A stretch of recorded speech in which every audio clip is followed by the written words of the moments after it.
하나님의 말씀을 보시도록 하겠습니다. 로마서 12장 1절 2절 말씀을 다 함께 읽도록 하겠습니다. 시작. 그러므로 형제들아 내가 하나님의 모든 자비하심으로 너희를 권하노니 너희 몸을 하나님이 기뻐하시는 거룩한 산 제물로 드리라. 이는 너희가 드릴 영적 예배니라. 너희는 이 세대를 본받지 말고 오직 마음을 새롭게 함으로 변화를 받아 하나님의 선하시고 기뻐하시고 온전하신 뜻이 무엇인지 분별하도록 하라. 아멘. 기도하겠습니다. 하나님의 뜻이 무엇인지를 알고 믿고 그대로 살아가는 삶이 되기를 원하는 저들의 영혼들 속에 하나님의 거룩한 말씀을 깨우쳐 주시고 알게 하여 주시길 원하며 예수님의 이름으로 기도하옵나이다. 하나님께서는 왜 아들을 보내줬을까요? 안 보내줘도 우리가 잘 살 수 있을 것 같았는데 왜 보내줬을까요? 이회진 집사님이 대표로 대답해 주시면 설교를 여기서 마치도록 하겠습니다.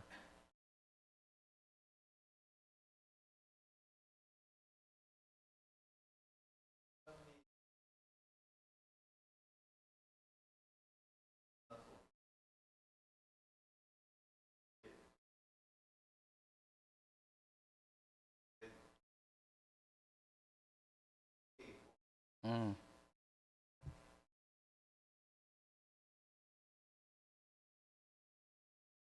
음, 음, 예. 그래서 왜 예수님이 왜 오셨냐면 이혜진 집사님 말처럼 우리의 죄와 사망에 묶여 있는 상태에 건져주기 위하여 오셨지만 더 중요한 거는 우리를 무엇을 만들기 위해서 진정한 인간 만들기 위하여 오셨습니다. 그래서 예수님이 하나님이시지만 사람인 거예요. 흠이 없고 완전한 사람. 내가 온전하니 너희도 온전하라 라는 말씀처럼 우리 안에 온전한 사람으로 세워주기 위하여 그리스도가 오신 겁니다. 하나님의 사람으로 온전해지기 위해서는, 사람이 되기 위해서는 하나님의 영으로 충만해진 상태가 온전한 사람이 되어가는 거예요. 하나님의 영으로 충만한 상태가 시간에 완성되라 그러고 그 내용의 상태라고 얘기하고 우리에게 하나님의 뜻이 이루어지는 상태라고 얘기하는데, 많은 사람들은 하나님의 영으로 어떻게 해야 충만해질 수 있느냐 이렇게 질문을 하면 보편적인 사람들은 이렇게 생각할 거야. 아, 기도를 많이 하면 성령의 충만함을 받을 수 있을 거야. 그래서 우리가 애쓰고 힘써서 성령의 능력을 받아야 돼. 그렇게 생각하는 사람들이 누구냐면 한방주의인 거예요. 한방주의. 한방이 뭔지 아세요? 도박에 빠진 사람들이 한탕만 딱 걸리면 이 대박 난다라는 한탕주의에 걸려서 그런데, 기독교인들도 한방주의가 되게 많아요. 아, 성령의 능력을 받으면 우리가 성화되어서 하나님의 영으로 충만해져서 진리 가운데 살 수 있어. 그러다 보니까 이런 액션을 가지고 나가는 게 뭐냐면 자기 의지를 가지고 하나님의 뜻을 이루려고 하는 이 관점으로 흘러간다는 거예요.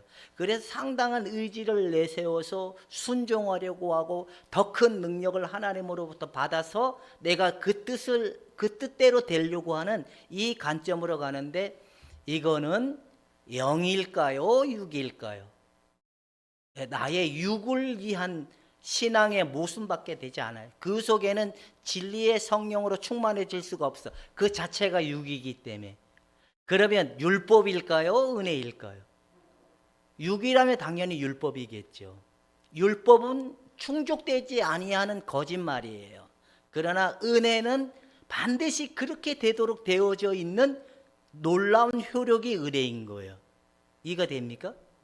그렇다면 우리가 뭘 덜 바라겠습니까? 사람 되기 위하여서 예수님이 참 사람으로 되었는데, 하나님 형상과 모양으로 오신 예수 그리스도, 하나님의 뜻을 가지고 오신 예수 그리스도, 이거 어떻게 해야 여기에 뜨게 할 수 있나요? 얘가 그러게 왜 안 될까요? 다시 내려야 될까요? 아, 그래요?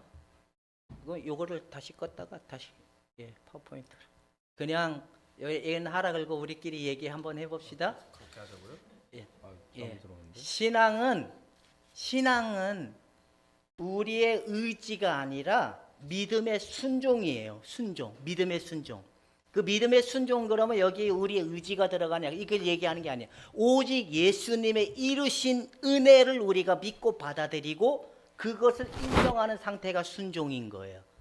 여기에 우리의 의지와 땀과 수고와 노력이 들어가지 않아요. 근데 사람들은 우리의 의지와 노력과 수고를 들어가서 내가 순종할 수 있는 거냐 이 딜레마에 빠지게 된다는 거예요. 여러분들은 어땠습니까? 내 의지를 들여서 좀 더 기도하면 내가 거룩해질 거야. 좀 더 하나님의 은혜 안에 살면 내가 더 성화될 거야. 거룩해질 거야. 이런 포인트는 없으셨습니까? 안 됩니까? 그냥 오늘은 그냥 여기다가 제가 요약해 놨으니까 이것만 하고 그냥 끝내도록 하겠습니다. 얘가 안 돼요. 그러니까 하지 말라는 소리니까 안 하면 되는 거예요. 된 겁니까? 얘가 또 하라고 이렇게 난리나. 해야 되겠네요. 그 영적인 예배가 뭐냐? 영적인 예배가 우리가 예배를 지금 계속 하잖아요.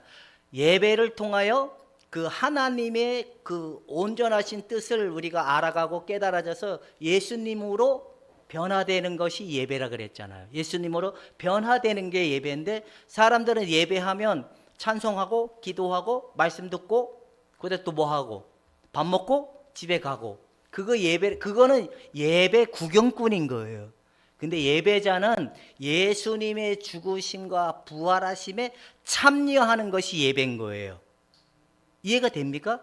이거 사람들은 예수 그리스도의 죽으심과 부활하심에 참여된 자라는 사실을 망각하고 그냥 우리의 의지와 우리의 이 믿음 어떤 믿음이라는 그걸로 열심히 일명 열심당원 같이 열심히 예배를 참석하고 예배를 잘 드리고 예배하다가 예배 망친 사람들이 바로 그런 사람들이 진정한 예배는 예수 그리스도의 그 죽으심과 부활하심에 참여하는 것이 예배다.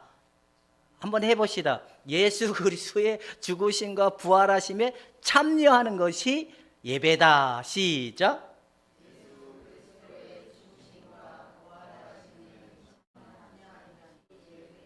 이게 믿음으로만이 이걸 가지고 나가는 게 순종인 거예요. 그러면 잘 봐보세요. 예배의 그 안에는 우리의 수고와 노력과 땀이 들어가야 될 이유가 있어요, 없어요? 없어요. 근데도 사람들은 자기 자아를 내세워서 옛사람을 내세워서 자기가 예수를 뜻대로 살 수 있는 거냥 하나님 말씀대로 살 수 있는 거냥 막 하는 거예요. 근데 안 돼요. 그리고 우리가 또 하나 이 예배자는 이제 아까 참여하는 거라 했잖아요. 예수님의 모든 것이 내 거라고 믿고 공유하는 상태가 된 걸 알고 예수님의 내 것을 가지고 받아들이는 거예요. 그게 믿음인 거예요. 예수님의 모든 것은 내 것이다. 시작. 그럼 내 것은 어디로 갔을까요? 자, 예수님의 모든 것은 내 것이 됐어요. 그러면 내 것은 어디로 갔을까요? 예수님에게로 십자가로 갔잖아요. 그래서 우리가 날마다 십자가에서 죽은 거예요. 죽어가는 거다. 죽은 거다. 근데 내가 죽어보려고 애쓰는 거는 이게 믿음일까요? 가짜 복음일까요? 그대로 됩니까? 안 돼요. 안 돼요. 안 돼요. 안 되는 걸 뭐 그렇게 붙들고 삽니까? 안 되는데. 그렇죠? 너무 길어지면 안 되니까 빨리빨리 하도록 하겠습니다. 이 기계가 고장이 나서 이게 맨땅에 헤딩을 하다. 예배의 필수 진리가 믿음으로만이 이것을 성취할 수가 있는데 이걸 잘 기억을 해야 돼요. 첫 번째 한번 읽어봅시다. 시작.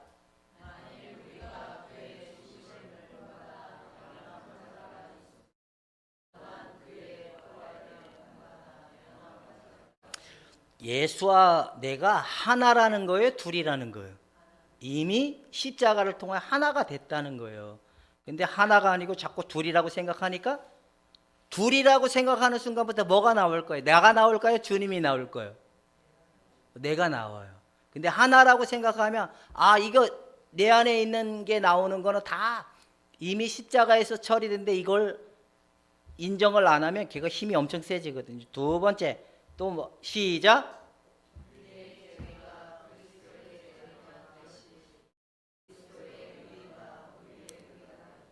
그 예수님의 모든 것이 내 것이 됐기 때문에 여러분들은 하나님으로부터 뭐라는 그 은혜를 하나님으로부터 선언을 받으셨죠? 바로 의롭다함에 대한 그 선언을 받아서 여러분 엎어져도 의롭다함을 받은 거고 기분이 나빠도 의롭다함을 받은 거고 오늘 내 안에 음란과 세상적이고 마귀적인 정욕 쪽에 내 마음이 묶여있다 할지라도 하나님의 아들의 은혜를 통하여 우리를 의롭다 선언하신 하나님의 공의의 선언은 영원 무궁한 의다. 할렐루야. 이 의는 영원한 것입니다. 이것이 내 거기 때문에 하나님이 우리를 보시기에 우리를 더 이상 정죄하지 않고 우리를 심판하지 않는 상태가 되었다. 이 이야기를 하고 있는 겁니다. 세 번째 시작.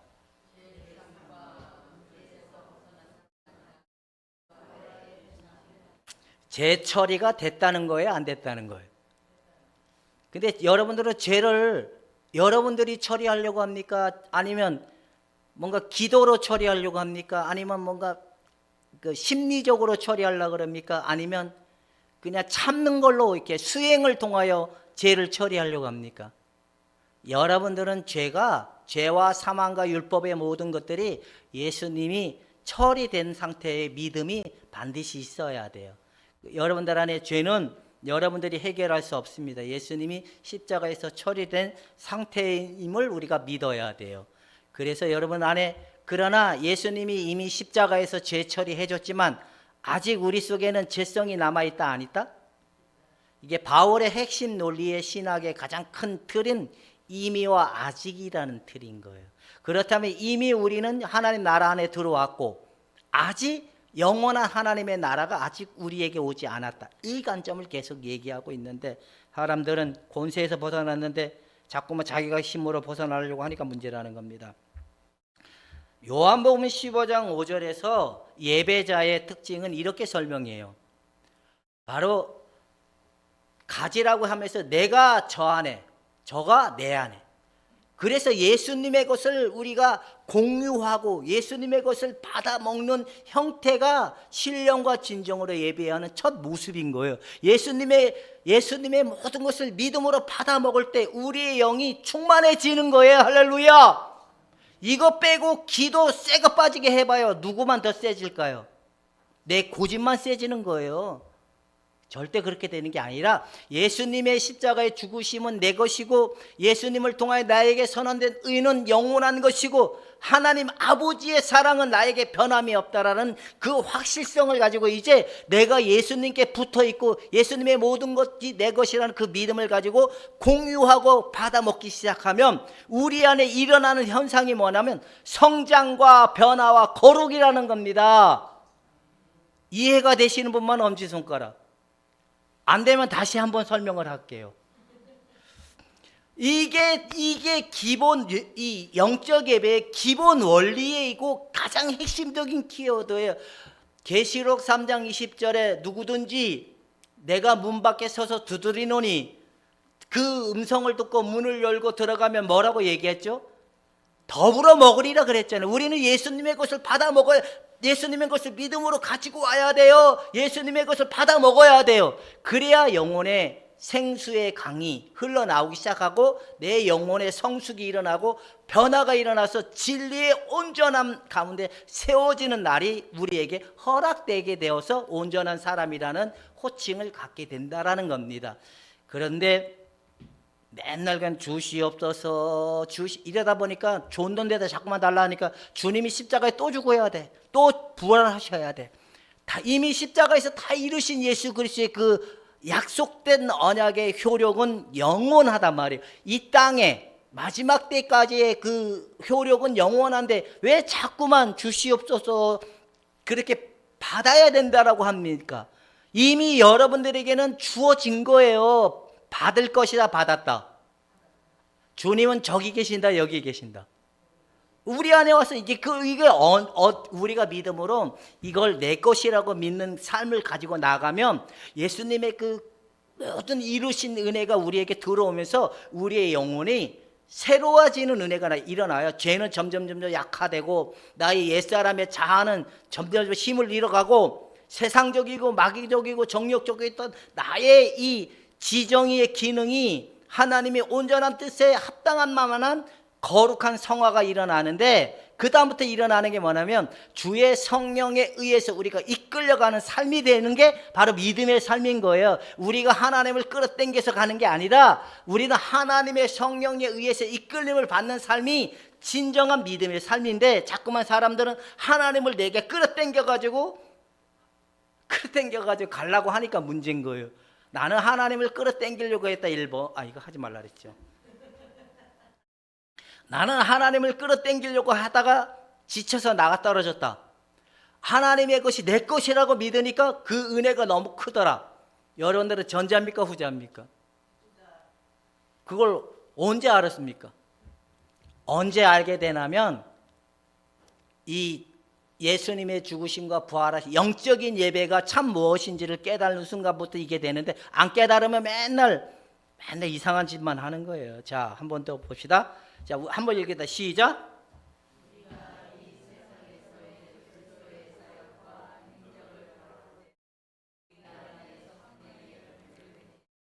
우리의 의지를 가지고 순종하라는 말인 거예요. 그냥 예수님의 그 이루심을 우리가 그냥 믿고 바라보라는 거예요. 노는 게 믿음이 제일 좋은 사람이야. 노는 게. 놀면 게으르다라고 생각이 들 수도 있죠. 놀지 않은 사람들은 누가 안 보이는지 아세요? 박전도사님? 내 의지를 강화시키면 강화시킬수록 누가 안 보이냐? 예수님이 안 보이는 거예요. 그리고 성령의 능력을 받아야 돼. 기도를 많이 해야 돼. 좀 더 거룩하고 헌신되어야 돼. 이러면 이럴수록 그리스도의 죽으심과 부활하심이 안 보인다라니까요. 그게 옛날에 누구였어요? 다 여러분들은 다 전과자들인 거예요. 이런 형태로 안 된다는 거예요. 왜 이건 예배가 아니에요. 하나님의 것을 끌어당겨가지고 내가 어떻게 한 가닥 해보려고 하는 이상한 논리라는 겁니다. 두 번째 한번 봅시다. 한번 읽어 시작.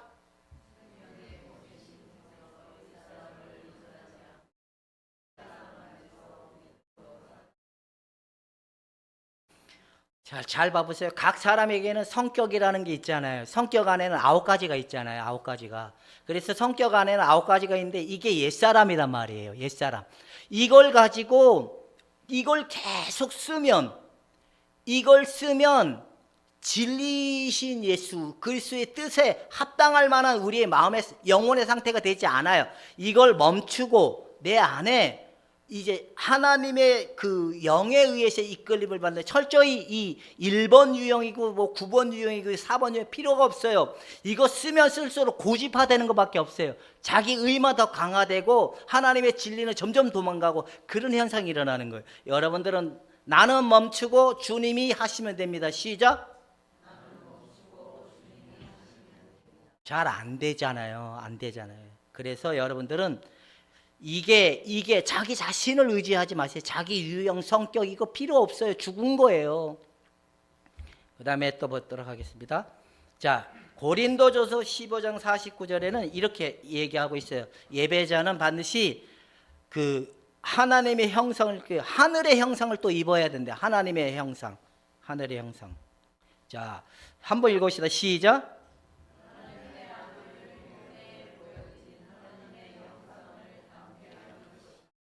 그렇다면 우리가 예수님을 닮아가야 된다라는 말은 맞아요, 틀려요? 에? 우리가 예수님을 닮아갈 수 있어요? 어떻게 닮을 수 있어요? 우리는 우리의 수고와 땀으로는 이 예수님을 닮아갈 수도 없지만 예수님의 죽으심과 부활하신의 은혜 안에 성령이 우리의 이 죄성과 옛사람의 습성을 철저히 비워내게 하고 십자가에 날마다 못 박게 하시고 우리의 마음을 비우게 하고 우리의 영혼을 새롭게 함으로 변화받아가는 삶이 일어나기 시작하면서 우리 안에 예수님의 하나님의 형상이신 예수 그리스도의 온전함까지 우리의 영혼을 이끌어가는 이 견인적 은혜가 나타나는 거예요. 이게 누구냐? 그리스도와 연합된 자들에게 나타나는 효력이다라고 얘기하는 겁니다. 그리스도와 연합에는 두 가지가 있잖아요. 한쪽에는 의롭다함의 이 기능과 한쪽에는 성화의 기능을 가지고 있잖아요. 그럼 아까 예수님과 우리가 한 몸이 됐다 그랬잖아요. 그러면 우리는 시간이 가면 갈수록 점진적 성화가 일어난다? 안 일어난다? 그러면 우리는 결정적으로 성화가 이미 일어난 거예요. 그게 뭐예요? 하나님의 의롭다함을 받은 그 증거 안에 하나님의 변함이 없는 그 신분적 특권과 은혜는 이미 확정이 된 거예요. 그리고 우리 안에 아직 남아있는 이 옛사람적 패턴과 습성을 성령이 어디까지 쫓아갈까요? 여러분의 더 깊은 기저에 있는 무의식까지 다 들춰내어서 하나님으로부터 온전히 세워주지 못한 옛사람의 패턴을 다 드러내서 치유하고 바꿔줘서 그 안에 누구로 가득 채워지냐? 예수 그리스도의 그 영으로 충만한 상태가 하나님의 영에 충만한 상태라고 얘기하는 겁니다. 이때부터는 하나님의 성령에 의해서 말씀이시고 하나님의 법이신 사랑이신 그분이 우리를 이제 주도에 가서 이끌어가는 삶이 되는 거예요. 이게 하나님의 형상으로 세워져 가는 모습에 나타나는 특징이라는 겁니다. 이제 이해가 되죠? 이게 예배인데 목사님 설교에 은혜를 받으려고 하는 사람들은 다 진짜일까요? 가짜일까요? 목사님 설교에 은혜를 받아서 하고 하지만 예수님의 죽으심과 부활하심의 비밀이 그들에게 열리지 않아. 은혜 받은 거요, 노은혜 받은 거예요. 은혜를 받은 사람들은 예수님의 죽으심과 부활하심의 비밀이 열린 자들인 거예요. 할렐루야. 여러분들은 은혜 받을 것이다, 받은 자다. 이게 거듭나지 않은 사람들은요, 저게 안 열려요. 그리스도의 연합의 신비를 아무리 갖다 얘기해도 안 들려요. 그러나 거듭난 사람은 이해가 돼요. 왜? 그 안에 성령이 그들에게 보여주고 알게 하는 은혜가 있거든요. 이제 하나님의 영으로 충만한 존재를 뭐라고 얘기한다? 사람이다. 여러분들 안에 일념과 진정으로 예배하는 이 성령의 충만한 진 여러분들이 되어서 이런 자들을 이 시대에 찾고 있다는 사실을 우리가 알아야 돼. 그럼 왜 맨날 예배만 얘기하고 왜 3절은 안 넘어가요? 2절을 1절, 2절 예배의 특징이 뭔지를 모르는데 이거 빼놓고 그냥 내 삶이 될 것 같이 그냥 공동체에 가서 사랑하고 섬기고 내어주고 이런 것만 가르치려면 또 누가 나갈까요? 내가 나가잖아요. 그러니까 우리는 예배가 뭔지를 확실하게 알아야 예배의 삶이 되어야 변화되는 거고, 예배가 확실하게 이해가 되어야 내 중심에 확실히 세워져야 예배자가 될 수 있다, 이 이야기를 하는 겁니다. 이해가 됩니까? 그러니까 여러분들은 하나님의 영으로 충만해진 존재를 사람이라라고, 이게 하나님의 형상으로 회복되어진 사람이라고 얘기하는 거예요.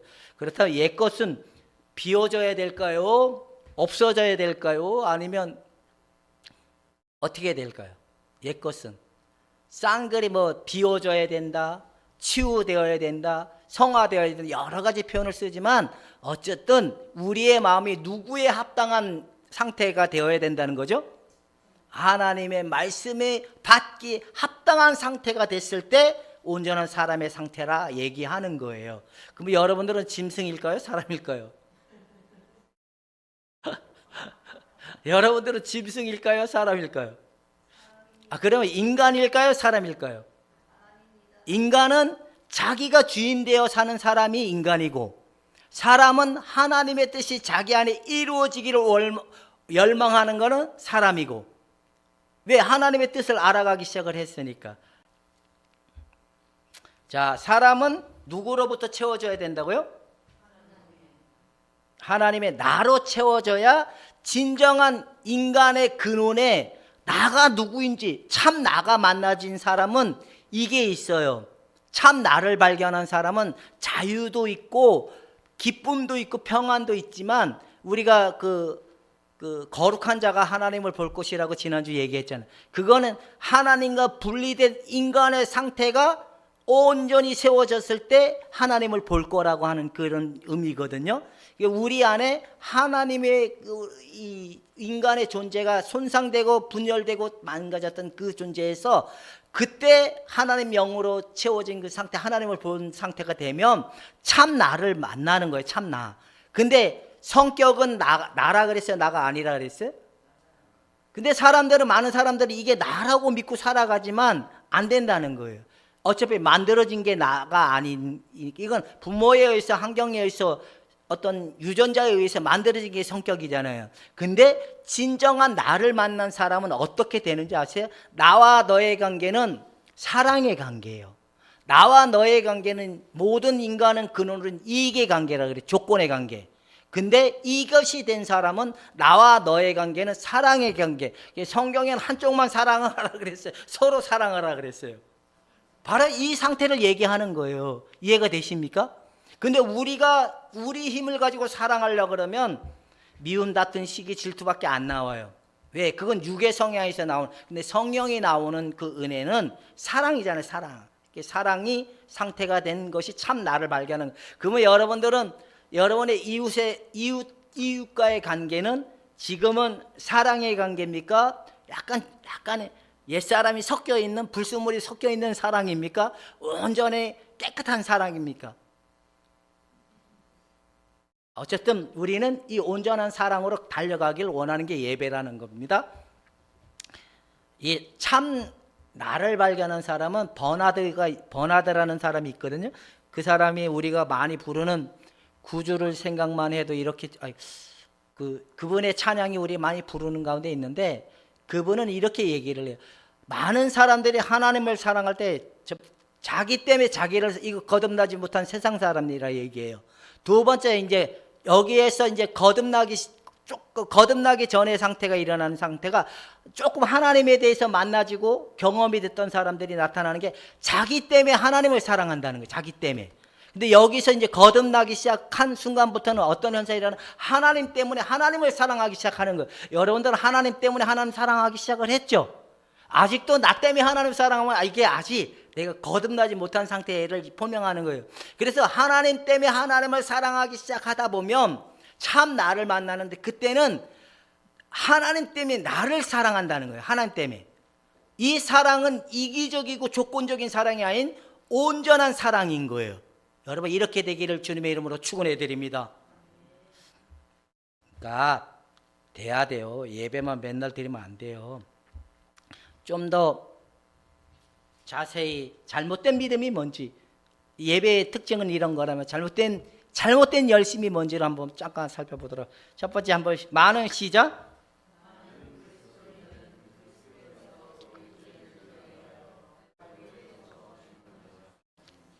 이렇게 들으면, 그러면 목사님이 이러죠. 우리 예수님이 여러분들의 그 위에서 피 한 방울 남기지 않고 다 흘려줬는데 당신은 뭐 하냐고 이렇게 얘기하면 여러분들은 어떻게 합니까? 예수님이 날 위하여 피 한 방울 다 남김없이 흘려줬는데, 그러면 여러분이 그렇게 가만히 계실랍니까? 어찌하실랍니까?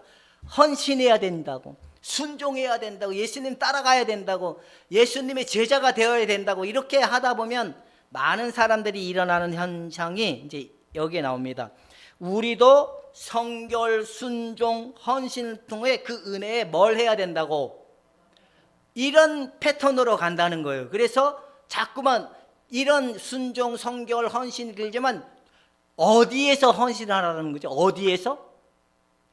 예수님의 그 온전하심에 순종하라, 이게 헌신하라는 게 아니라 바로 교회의 시스템에 순종하라는 거예요.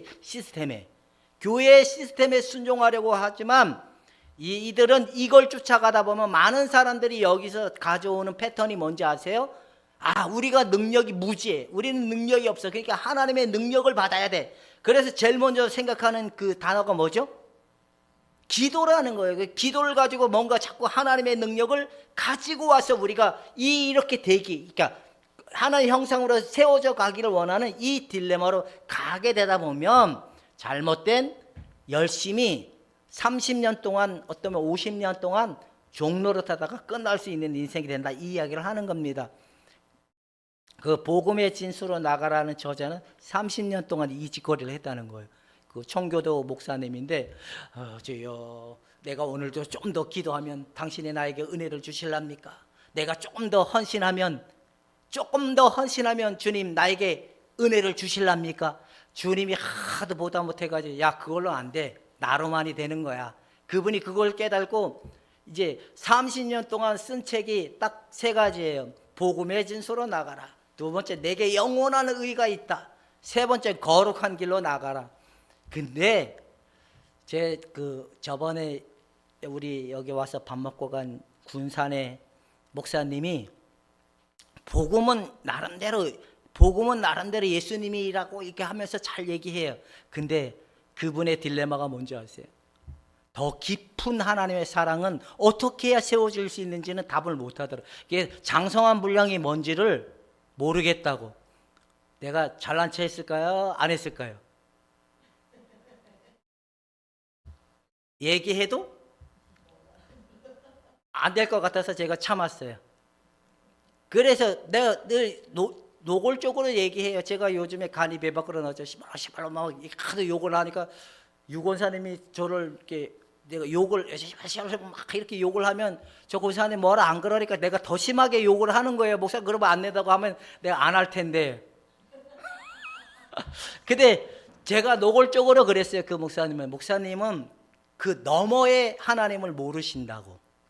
많은 목사님들이 왜 넘어지는지 아세요? 복음의 다락방의 그 루광수, 그분의 시작점은 복음의 시작점이지만 거기에 뭘 결부를 시켰냐면 기도를 가지고 은사에 접목을 해서 끌고 갔지만 그는 더 깊은 하나님 사랑을 모르다 보니까 끝내 무엇으로 망했냐면 자기 욕망에 의해서 망한 거예요. 많은 목사님들의 패턴이 그래요.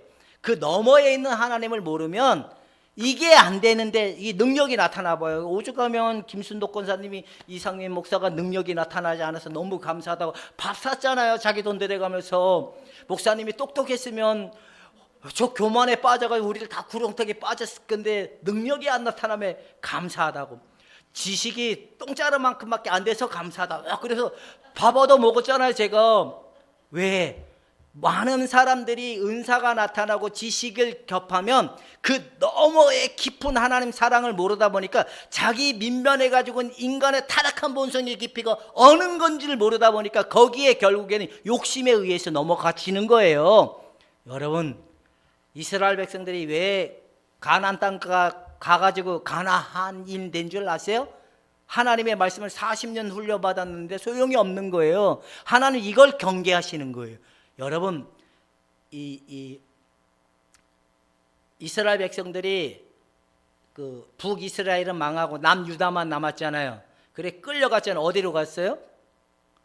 바벨론에 가서 몇 년 동안 종살이 한 거예요? 70년을 했잖아요. 그리고 난 다음에 이제 노임을 받아서 와가지고 이들이 제일 먼저 한 게 뭔지 아세요? 이제 성벽을 다시 쌓잖아요. 하나님의 말씀의 경계를 지킬 만한 그거를 한 거예요. 그리고 난 다음에 율법의 강령을 그들이 읊기 시작을 한 거잖아요. 그래서 바로 우리가 이 노임의 상태가 된 다음에 하나님의 말씀에 의해서 말씀으로 말미암아 세상과 이 완전히 경계되어서 세상화되지 않고 하나님의 진리를 온전히 충실하게 지켜나가는 그런 사람이 되길 원하는 관점이 보여준 게 바로 바벨론 포로 그 역사이듯이 우리도 하나님께 세상 사람들 되지 않길 원하고 있다라는 겁니다. 이게 어떤 사람들만이 되냐? 영적인 예배자들만 된다라는 겁니다. 그래서 여기서 안주하지 말고 더 깊은 하나님을 원하고 더 깊은 하나님의 사랑을 갈망하는 자들은 절대로 망하지 않습니다. 난 여러분들이 그렇게 되기를 원합니다. 근데 어차피 10명 중에 몇 명만 성공한다? 한 명. 그 한 명이 여러분이 되기를 축원해 드립니다. 어차피 우리 교회는 100명 이상 넘어가지도 못해. 아니 30명 되면 우리가 이사 가야 되니까 30명 하나님이 줄란지 안 줄란지 모르겠지만 내가 너무 많아. 30명은 너무 많고 지금이 딱 맞긴 해요. 근데 이 중에도 한 명만 됐으면 좋겠습니다. 다 되면 더 좋고. 또 사람들이 헌신 순종 하지만 동기는 선해요, 안 선해요?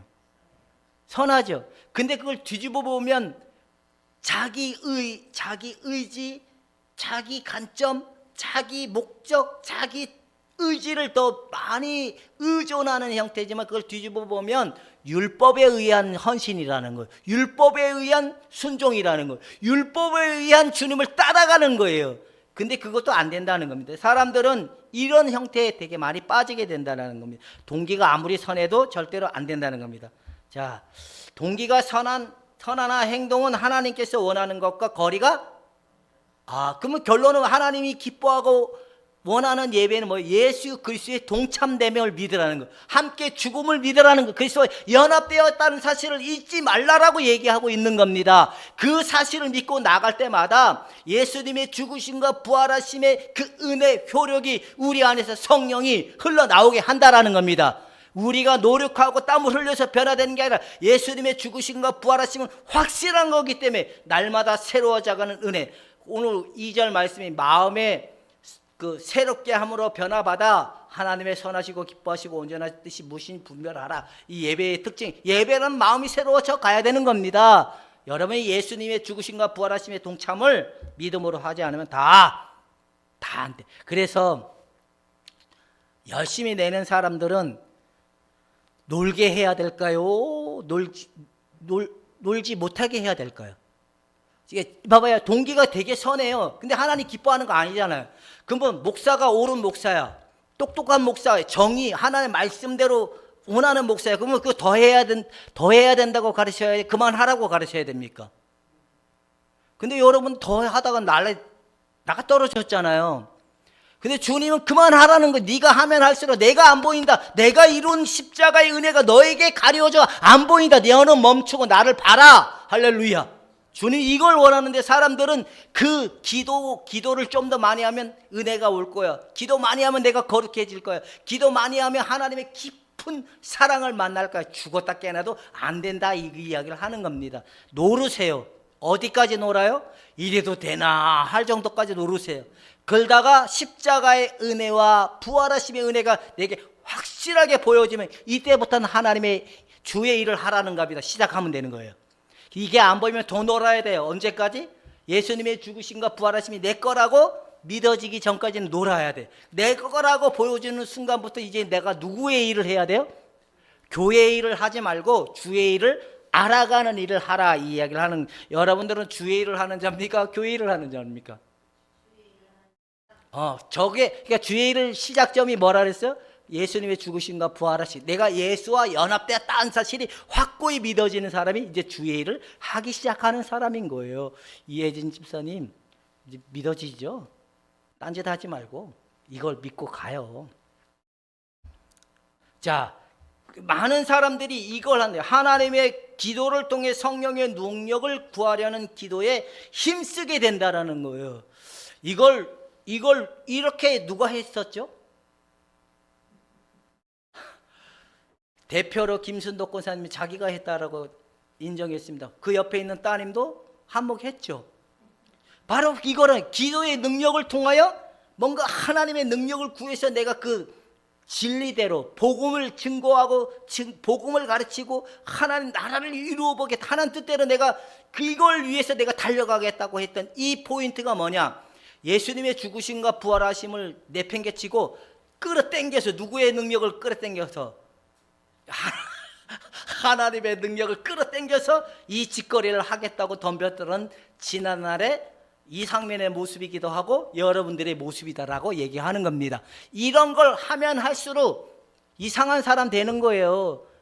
기도 많이 하면 신비가 일어나요? 안 일어나요? 일어날 수도 있고 안 일어날 수도 있고. 그러면 그 기도를 많이 하는 행위는 6일까요? 0일까요? 0을 위한 기도일까요? 6을 위한 기도일까요? 0을 위한 기도인 것처럼 하지만 결국엔 6이었다. 그게 사람들이 방언을 자꾸 0의 포인트라고 자꾸 얘기하거든요. 여러분 성령의 은사는 내적 은사와 외적 은사가 있잖아요.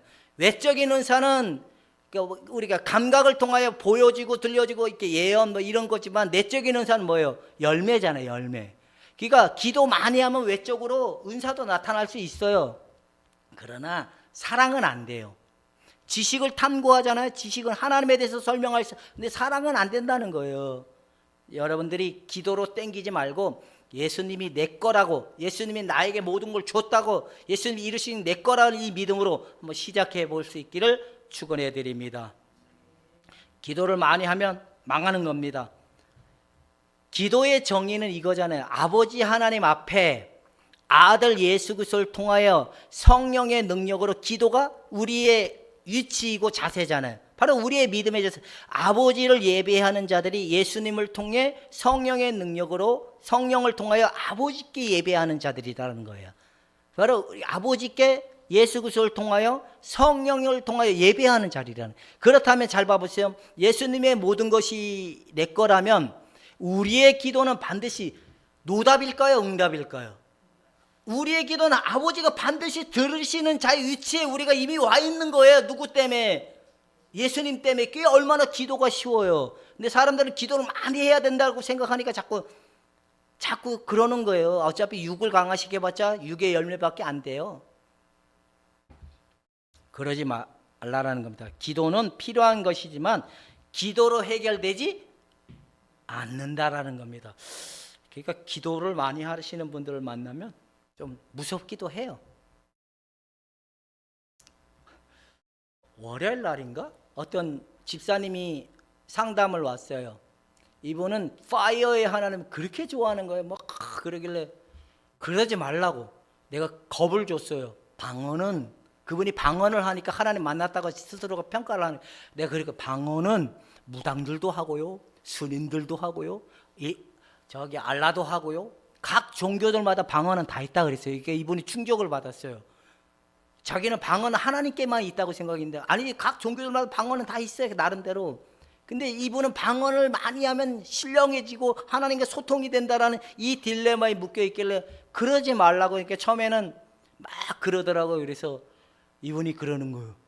그러면 불꽃교회를 또 온다고 덥석 물어버리는 거예요. 그래서 내가 그랬죠. 그러지 말고 목사님한테 가서 정식으로 허가받고 오라고. 또 그건 싫대. 안 되겠다 생각해서 이제 집에 갈 때 한 번 더 심사숙고해보고 기도해보고 그런 다음에 오든지 말든지 하라. 그다음에 문자가 왔어요. 그 같이 오신 분한테. 아무래도 안 되겠어요. 자기 기도를 좀 더 해봐야 될 것 같아요. 그러니까 기도로 될 것 같다라는 여기에 딱 묶여버리니까 그분 생각에는 자꾸 하나님에게 다가가야 된다는 생각을 하는 거예요. 우리는 이미 예수와 연합되어 있기 때문에 항상 가까이 그분과 함께 항상 아버지 앞에 서 있는 자예요. 그러니까 여러분, 조용히 기도해도 우리의 기도는 응답이다, 노답이다. 제가 이제 이런 걸 생각을 한 적이 있어요. 하나님 이렇게 마음에 생각한 것들이 실현돼 가는 것들이 있어요. 그래서 하나님이 내 이전에 이렇게 해줬으면 좋겠다 하는 생각까지도 그 실행해 가시는구나. 이제 그렇게 하길래 그냥 아멘하고 덥석 물어버려서 좀 문제이긴 하지만 어쨌든 간에 하나님 내 마음 아시고 시간과 때에 되니까 그걸 주시는구나. 이제 요렇게 받아들이니까 내 마음도 잘 아시는 하나님 땀을 흘려서 그냥 주시옵소서 이렇게 안 해도 하나님 너무 잘 들으신다. 여러분들의 기도는 절대로 땅에 떨어짐이 없습니다. 반드시 기도에는 하나님의 시간에 때에 응답으로 돌아오게 돼 있다는 겁니다. 이제 요것만 읽고 말씀을 이제 끝내도록 하도록 하겠습니다. 함께 읽겠습니다. 시작.